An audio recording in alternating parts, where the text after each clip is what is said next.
Kali routers supplied by 2.com are completed by lots of different attachments, which makes it such a great router for beginners.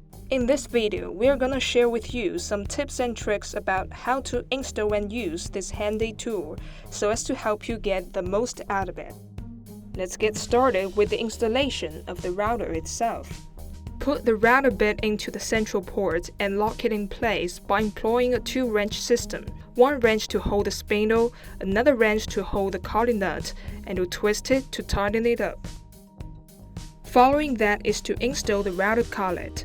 Fine-tune the mounting position of the collet with the dial to set the bit depth, and then lock it in until you get really precise setting. Edge guides are available as an option for use with the router in woodworking. You can attach a G-shaped edge guide to the side with screws.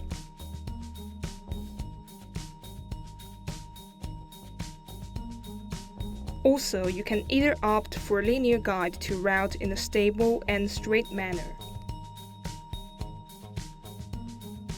Switch on the machine. Trim routers can be used for so many different purposes, including flush trimming, edge guides, curve cutting as shown here in the video, and so forth.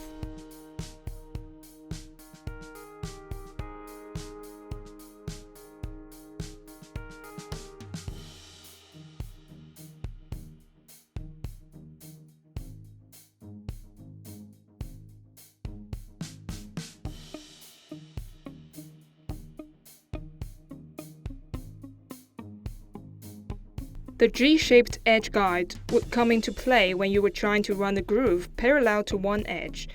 You could lock this fence in place and just simply route with it along the edge, and you're gonna route a perfect groove that's parallel. Moreover, the router can be used to cut templates with right angles. You can hardly find a tool that's more versatile in the shop than a router. And among the router collection, trim routers are a wonderful choice for your first router. They're very easy to control by holding it with a single hand, and they're really good for doing small light-duty tasks. Want to get the same handy trim router shown in this video? Why not check 2.com, where attractive prices are offered to your satisfaction.